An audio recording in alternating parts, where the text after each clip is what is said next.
The ANC National Dispute Resolution Committee is this afternoon meeting over disputes in the regional conference in Ekurhuleni. Yesterday, the meeting between ANC leadership in Gauteng and the ANC Ekurhuleni regional leaders called to decide on the outcome of the ANC Ekurhuleni Regional Conference has deadlocked.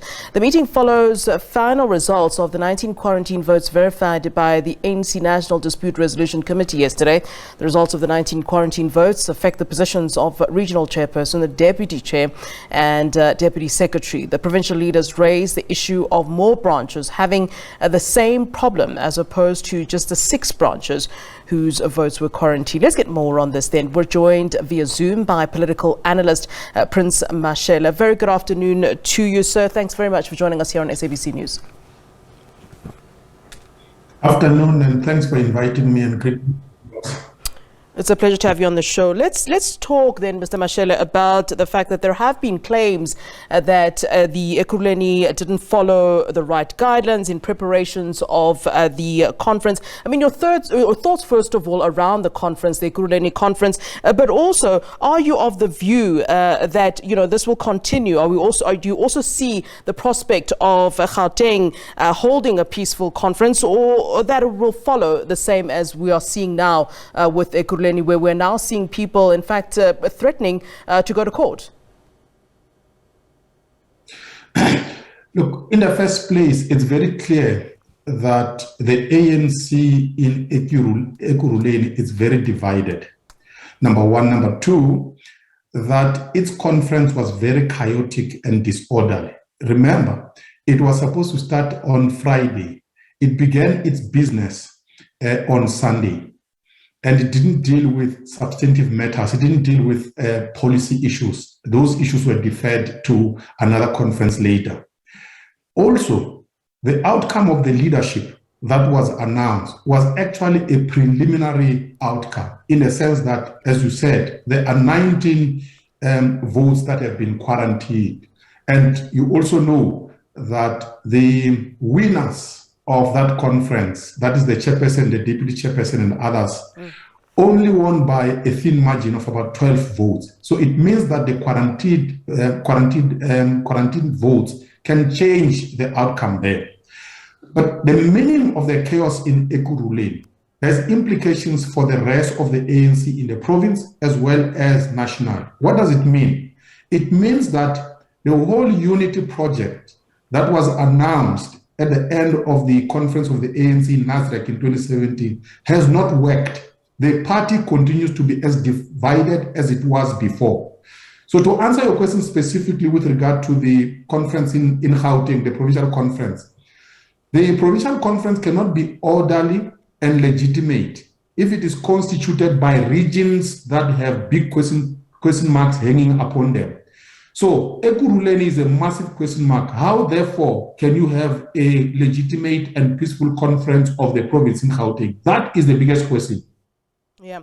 You interestingly talking about the fact that, you know, the outcomes may indeed change after we get, finality on what's happening in Ekurhuleni. Would that not then be, quite embarrassing for the ANC, but also really be putting a spotlight on those who perceive or believe themselves to have been victorious? And ultimately, what would it then mean for the party itself? Should the outcomes be changed by new results, should that happen?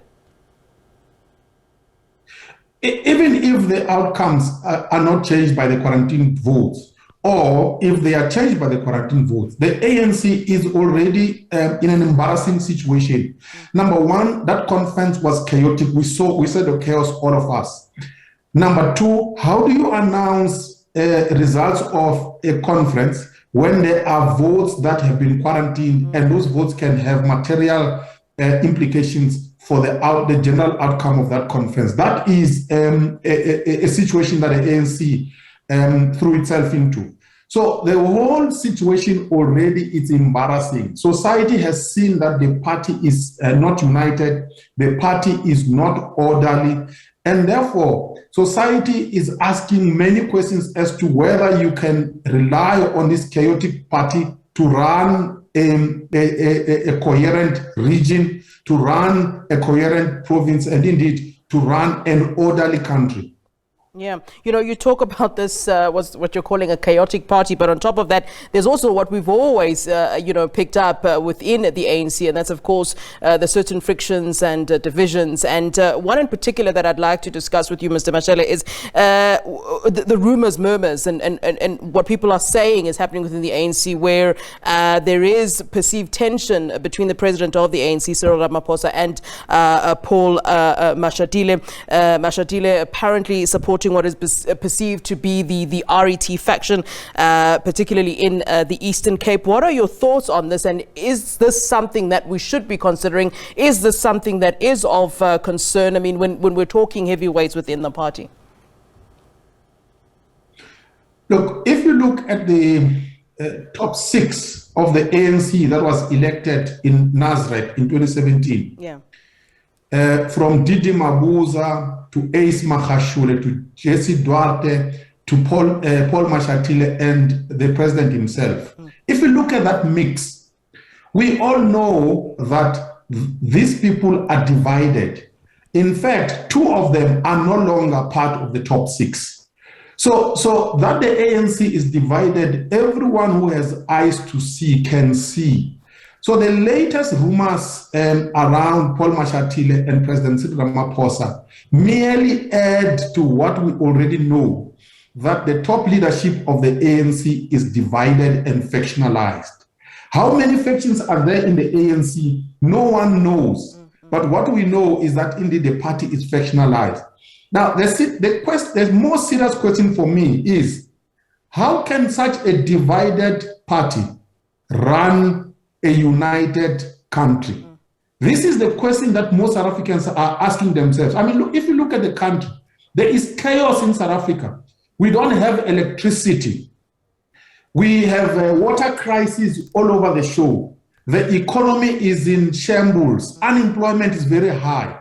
Yet, we know that our country is run by an ununited governing party. So the crisis in the ANC is a crisis for South Africa.